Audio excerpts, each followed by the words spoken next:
Je dois dire que depuis 3 jours, je recevais des SMS d'amis qui me recommandaient de ne pas sortir aujourd'hui parce qu'il y aurait une tentative d'assassinat contre ma personne.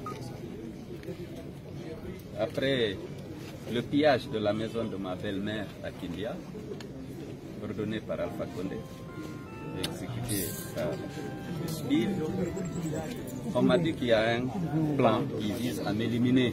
Bon, ça va, on va se débarrasser de lui, il nous empêche, il va s'opposer au 3e mandat et puis on fera une commission d'enquête quelques jours après, on va oublier. L'opposante tchadienne a disparu, on n'en parle plus, il y a beaucoup d'autres. Je ne croyais pas. Aujourd'hui, lorsque on a tiré la balle à siffler entre Dr Fayam et Limona et moi, parce que c'est avec lui que j'étais dans la maison, j'ai réalisé que c'était vrai.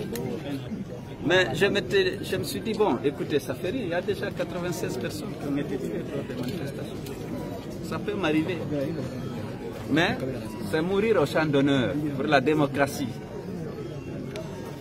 pour la paix, pour la justice dans ce pays. C'est tout à fait quelque chose. Lorsque vous prenez le risque de faire la politique dans un régime dictatorial comme celui d'Alpha Condé, vous devez vous attendre à tout. Donc, mais ça ne m'ébranle pas, comme je l'ai dit, nous allons continuer le combat pour le respect de notre constitution, pour le respect de la loi et pour le respect des droits des citoyens, dont celui de manifester dans les rues et sur les places publiques.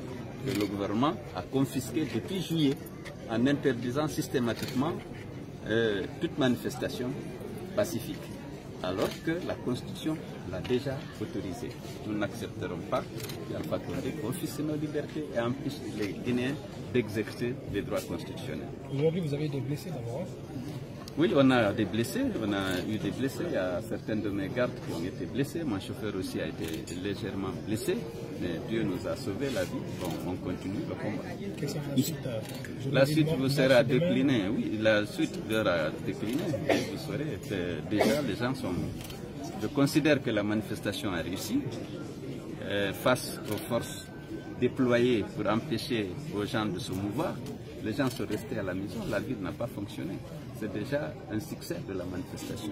Monsieur le Président, la manifestation vise à attirer l'attention de l'opinion nationale et l'opinion internationale sur l'injustice, sur la violation de la loi, sur la violation des accords.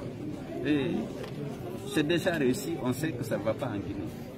Parce qu'aujourd'hui, vous voyez comment la ville est, les rues sont désertes, les boutiques sont fermées, chacun a peur de l'insécurité avec ses forces déployées dans les rues, chacun a peur et chacun est chez lui. Monsieur le Président, avec ce qui vient de se passer, est-ce que vous êtes prêt à signer un autre accord avec le chef de l'État? Écoutez, on a signé tellement d'accords qui n'ont pas appliqué, il n'y a pas lieu de signer d'autres accords. S'il y avait la volonté politique d'appliquer les accords qui sont signés, ce serait suffisant. Est-ce qu'on peut faire ce